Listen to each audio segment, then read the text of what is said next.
Today we journeyed through an enlightening hadith, unfolding the dialogue between Yahya b Yamur and Abdullah ibn Umar in the city of Basra.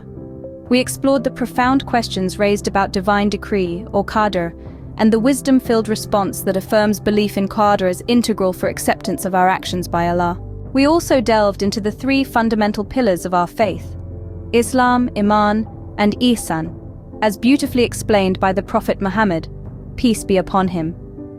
In a riveting revelation, we discovered that the mysterious inquirer was none other than the angel Gabriel, a divine encounter that serves as a guide in matters of religion. As we reflect on the richness of this hadith, may our understanding of Islam, Iman, and Ihsan deepen, guiding our actions with the divine wisdom of the Prophet Muhammad, peace be upon him. Until we meet again, remember to like, share, and subscribe to. Jazakallah khair for joining us in this journey of understanding.